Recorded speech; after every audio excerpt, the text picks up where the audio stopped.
കൂട്ടുകാരെ, this is me your Tomachan.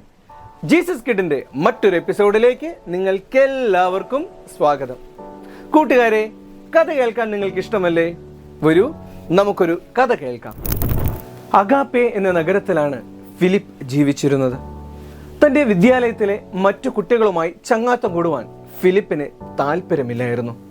സുഹൃത്തുക്കൾ സദാസമയവും ഫിലിപ്പിനെ ഞൊണ്ടിക്കാലൻ്റെ മകനെ എന്ന് പറഞ്ഞ് പരിഹസിക്കുന്നതായിരുന്നു അതിൻ്റെ കാരണം.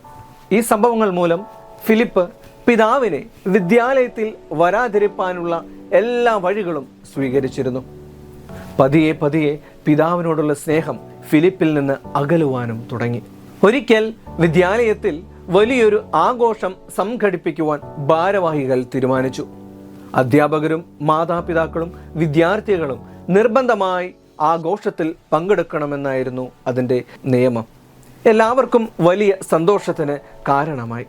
എന്നാൽ ഫിലിപ്പിന് മാത്രം സന്തോഷം നൽകിയില്ല. അതുമാത്രമല്ല, അന്നേ ദിവസം വിദ്യാലയത്തിൽ പോകാതിരിക്കാൻ ഫിലിപ്പ് തയ്യാറെടുത്തു. ഇതെല്ലാം തിരിച്ചറിഞ്ഞ ഫിലിപ്പിൻ്റെ മാതാവ് ഫിലിപ്പിൻ്റെ അരികിൽ നിന്ന് ഇപ്രകാരം അവനോട് പറഞ്ഞു: നിന്റെ സുഹൃത്തുക്കൾ പറഞ്ഞത് കേട്ട് നീ എന്തിനാ ഇത്രയധികം വിഷമിക്കുന്നത്? നിന്റെ പിതാവിന് വർഷങ്ങൾക്ക് മുൻപ് സംഭവിച്ച ഒരു അപകടമാണ് ഇപ്രകാരം ഒരു വിഷമ സ്ഥിതിയിലേക്ക് നിന്റെ പിതാവിനെ നയിച്ചത്. അവൻ്റെ മുഖം ആകാംക്ഷയോടെ ചോദിച്ചു: എന്തപകടം?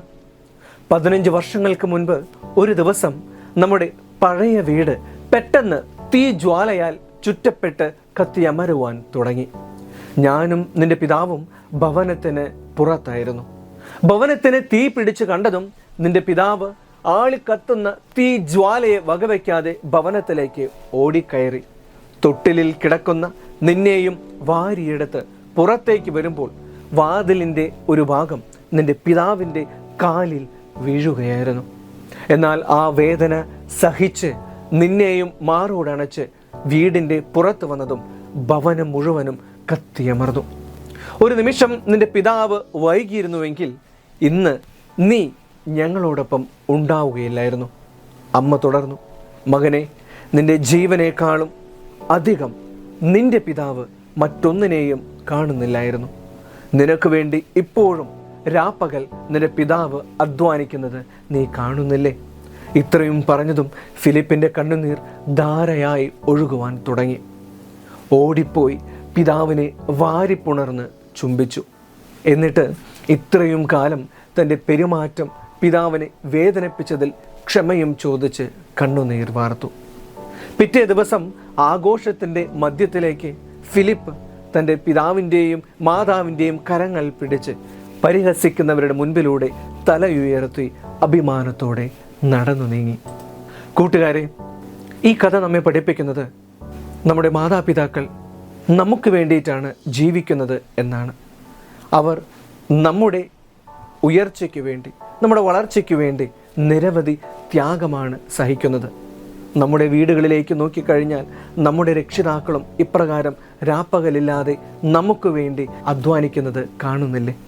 അങ്ങനെയുള്ള മാതാപിതാക്കൾക്ക് വിഷമിക്കുന്നതിന് നിങ്ങൾ ഒരു കാരണമായി തീരരുത്. അവരെ അനുസരിച്ച് അവരുടെ വാക്കുകൾ ശിരസാ വഹിച്ച് ദൈവത്തിൻ്റെ മക്കളായി ജീവിപ്പാൻ എനിക്കും നിങ്ങൾക്കും സാധിക്കണം. എൻ്റെയും നിങ്ങളുടെയും രക്ഷിതാക്കൾ എന്നും നമുക്ക് അഭിമാനമാണ്. ആ ഒരു ചിന്തയിൽ ജീവിക്കാൻ എനിക്കും നിങ്ങൾക്കും സാധിക്കണം. കൂട്ടുകാരെ, ജീസസ് കിഡിൻ്റെ ഈ ഒരു എപ്പിസോഡ് നിങ്ങൾക്ക് ഇഷ്ടമായി എന്ന് വിശ്വസിക്കുന്നു. ജീസസ് കിഡിൻ്റെ മറ്റൊരു എപ്പിസോഡുമായിട്ട് നമുക്ക് വീണ്ടും കണ്ടുമുട്ടാം. This is me your Tomachan signing of.